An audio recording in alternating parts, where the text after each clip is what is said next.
Como les decía, estos son los 4 puntos iniciales, ¿vale? Vamos a ver el desarrollo sostenible a través de los ODS, que igual los conocerán, les sonará. Cambio climático, lo tenemos encima ya y veremos el porqué. Veremos qué son los servicios ecosistémicos y veremos cómo la pandemia del COVID-19 pues, ha entrado y tiene que ver un poquito con la biodiversidad. ¿Qué es el desarrollo sostenible? Bueno, todo esto surge o nace hace ya más de 30 años, este término lleva con nosotros más de 30 años, y surge en 1987 en lo que se conoce como la Comisión Brundtland. ¿Por qué se llama la Comisión Brundtland? Bueno, porque estaba presidido por esta mujer que aparece por aquí, que es Gro Harlem Brundtland, fue la primera ministra de Noruega, fue la que lideró un poco esta cumbre, ¿no? La que se le puso el nombre de nuestro futuro común. Y en 1987, que para mí queda como bastante lejos, yo ahí en realidad no había ni nacido, se definió el desarrollo sostenible como aquel que satisface las necesidades del presente sin comprometer la capacidad de las generaciones futuras para satisfacer sus propias necesidades. Pero en el año 2015, en Nueva York, se ratificaron esto que aparece aquí, que son los Objetivos de Desarrollo Sostenible, los ODS. ¿Estos ODS qué pretenden? Bueno, son 17 objetivos donde tienen una serie de metas, cada uno de ellos, ¿vale? Para poder alcanzarlos. Me resulta curioso una cosa, y es que se plantearon 17 objetivos, pero hay 169 metas. Es decir, debe haber algún objetivo, la verdad es que no lo sé, pero debe haber algún objetivo que en vez de tener 10 metas cada uno, tenga 9, ¿no? Se queda ahí como un poco descolgado. Pero bueno, 17 objetivos que yo creo que un poco lo que intentan cumplir o tener es rellenar todo el panorama de las acciones que conlleva una sociedad sostenible, ¿no? ¿Qué ha hecho la ONU? Pues coger estos 17 objetivos, ¿vale? Y meter o traer acciones diarias que puedan o que sirvan para transformar el mundo. Esto es un documento, desde mi punto de vista, que puede ser muy válido, muy educativo, donde hay aspectos que son muy positivos y que son muy realistas y se pueden aplicar bien a hoy en día, y hay algunos otros que son más, a lo mejor, que quedan muy bien en un papel escrito, pero que a la hora de acercarlos, pues es complicado. Por un lado teníamos, perfecto, las 170 acciones para transformar el mundo, ¿no? Y por otra, pues la ONU también generó lo que se llamó la Guía de los Vagos para Salvar el Mundo.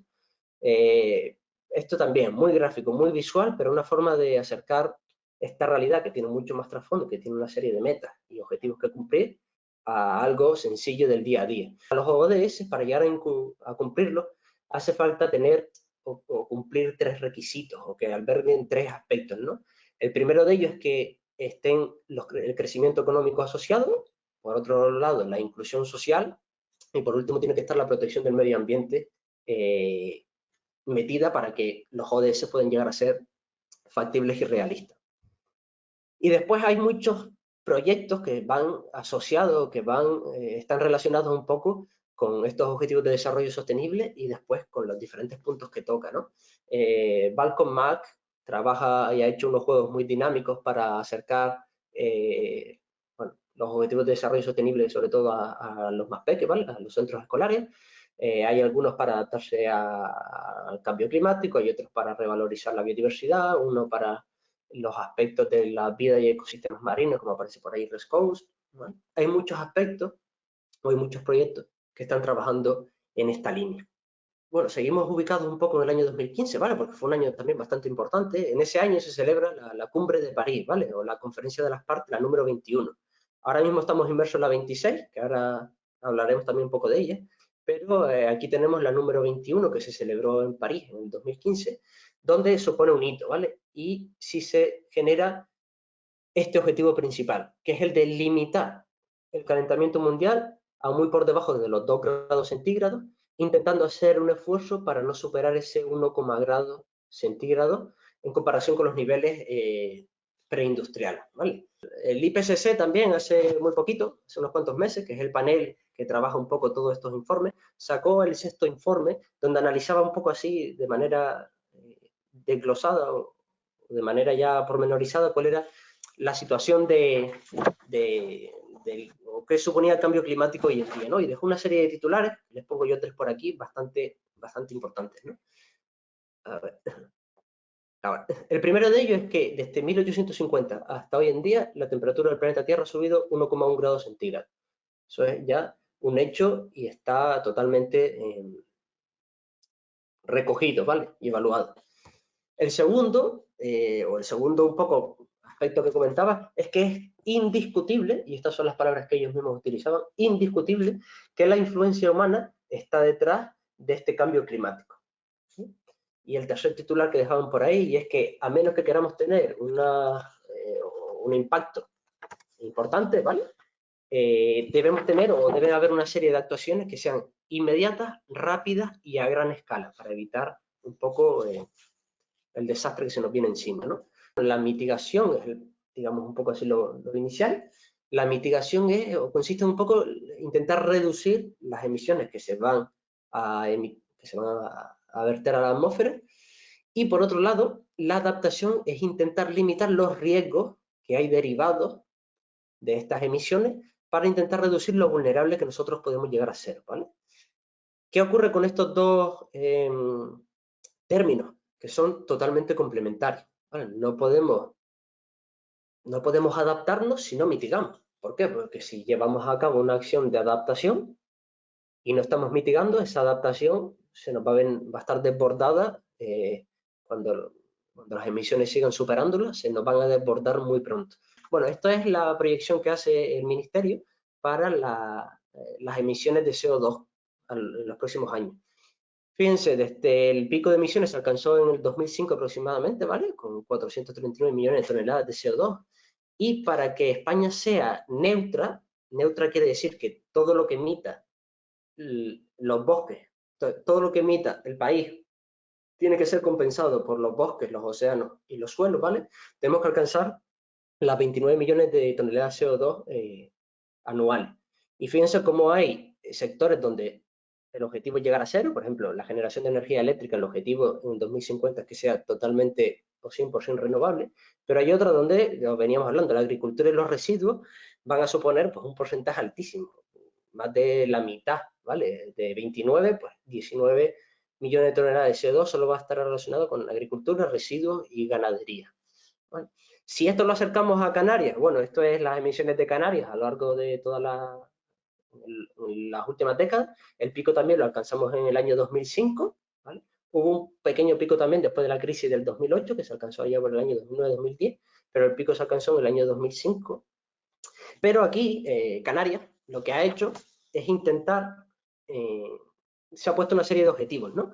Y es que mientras que España quiere llegar a ser neutra en emisiones en el año 2050, Canarias pretende llegar a ser neutra en emisiones 10 años antes, en el 2040. Es decir, el archipiélago, esto también por palabras del viceconsejero de Transición Ecológica, del consejero, perdón, de Balbuena, Canarias quiere llegar a ser neutra climáticamente en el año 2040, lo cual se nos plantea un reto realmente importante. Bueno, los compañeros de Clima y Central, que lo pueden buscar dentro de su página web, hicieron una herramienta muy dinámica donde han puesto diferentes partes del mundo. Tú puedes ir con el Google Maps, acercarte y te ven el impacto de, por ejemplo, la subida del nivel del mar aquí, por ejemplo, en el archipiélago canario. Si las temperaturas llegan o superan los 2 grados centígrados, ¿vale? La subida del nivel del mar puede superar el metro, y eso quiere decir que, por ejemplo, en las dunas de Maspalomas, todo lo que está en rojo quedaría bajo el mar, ¿vale? La mitad de las dunas las perderíamos, toda la charca de Maspalomas por ahí para adentro.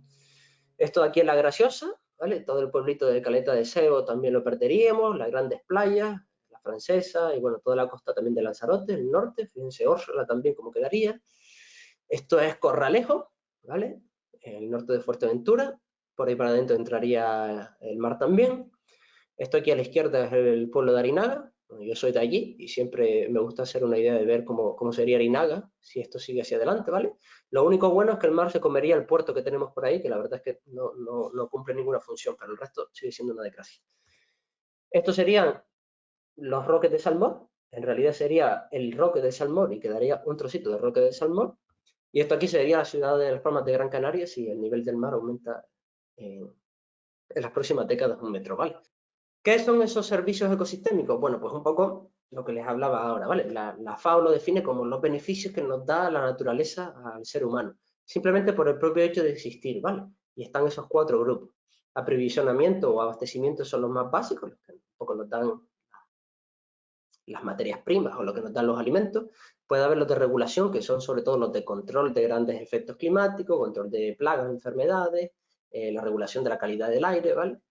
Puede estar los servicios de sostenimiento, de apoyo que se llama, que por ejemplo, tener el hábitat para las especies, para que dentro de las especies animales y vegetales puedan funcionar esos circuitos, y después los valores culturales, ¿vale? Que es desde el ocio, el turismo, una carrera por montaña, las fiestas de los pueblos que están relacionadas con los entornos naturales, la religión incluso podría entrar aquí también, ¿vale? Hace unos años hicieron este trabajito donde querían ver cuál era el valor que tiene esos servicios, que tiene la naturaleza en las Islas Canarias, ¿vale? Querían ponerle un valor a lo que nos proporcionan en este caso los montes y Gran Canaria, ¿vale? Y fíjense el dato que aparece por ahí. En el caso de los montes, Gran Canaria supone unos 240 millones de euros anuales, ¿vale? Los beneficios, si los traspasamos a euros, se quedarían unos 240 millones de euros. La gran mayoría enfocados al agua, ¿vale? Y sobre todo a la captación de agua que hacen esos ecosistemas para nosotros.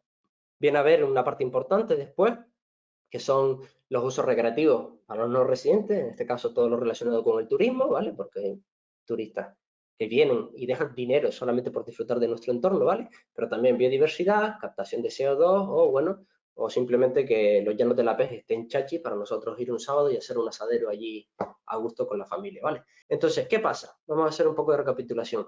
Los bosques del sudeste asiático en este caso cada vez son menos, cada vez el ser humano empieza a penetrar un poquito más en estos bosques, ¿vale? Al penetrar nosotros en esos ecosistemas hasta ahora bastante, donde la relación con el ser humano era muy poca o prácticamente ninguna, nos empezamos a exponer los seres humanos a una serie de enfermedades o posibles zoonosis que puedan tener esos animales que conviven en lo más profundo de bosques o en lo más profundo de ecosistemas inalterados. Si nosotros alteramos esos ecosistemas y empezamos a alterar también esas especies, empezamos a sacar, por ejemplo, especies de su medio natural, estas especies pueden llegar a tener alguna enfermedad, ¿vale? Realmente importante. Si después todos esos animales nosotros los llevamos a lo que se llaman por aquí, a esto que son los mercados húmedos, ¿vale? ¿Qué pasa? ¿Qué le pasa a esos animales que están en una jaula? Bueno, sufren un grado de estrés enorme. Al estresarse, exactamente igual que nos pasa a nosotros, las defensas, el sistema de defensa del cuerpo disminuye y son mucho más susceptibles a coger enfermedades. ¿Por qué es importante entonces controlar o proteger esta biodiversidad? Bueno, porque al final es prácticamente nuestra mejor vacuna. Es importantísimo invertir en las diferentes acciones que se han ocurrido desde que ha salido la pandemia, pero es mucho más sencillo o no interactuar o invertir en biodiversidad. Con respecto a los ODS que habíamos visto, bueno, pues la conclusión un poco así a la que yo llego es que ya tenemos una serie de objetivos, con una serie de metas, cosas realistas a las que podemos llegar, que pueden llegar a ser mejores o peores, que pueden estar más o menos adaptadas.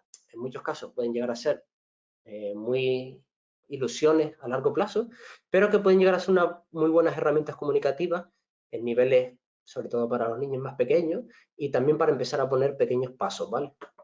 La segunda, con respecto al cambio climático, bueno, simplemente recalcar lo que esa emergencia climática o ese cambio climático es una realidad, ya está aquí, bueno, está aquí ya desde hace bastantes años, y que el panorama que nos espera es un panorama totalmente oscuro, cada vez más negro, por así decirlo, a no ser que consigamos en realidad que los grandes países pues consigan ponerse de acuerdo y empezar a aplicar medidas efectivas, ¿vale? El tercero, que va un poco relacionado con los servicios ecosistémicos que vimos antes, es ese valor tan elevado, ese incalculable valor que tienen los ecosistemas y nuestro medio natural, que en algunos casos se cuantifica. El caso de Gran Canaria, los bosques de Gran Canaria proporcionan un valor, sobre todo en agua, pero también en turismo, cercano a los 240 millones de euros, ¿vale? pero hay muchos casos donde ese valor es incalculable, esos aspectos de ocio, de disfrute, de ese asadero que yo les comentaba antes. Para mí un asadero arriba con familia y amigos, pues muchas veces no tiene un valor económico, ¿vale?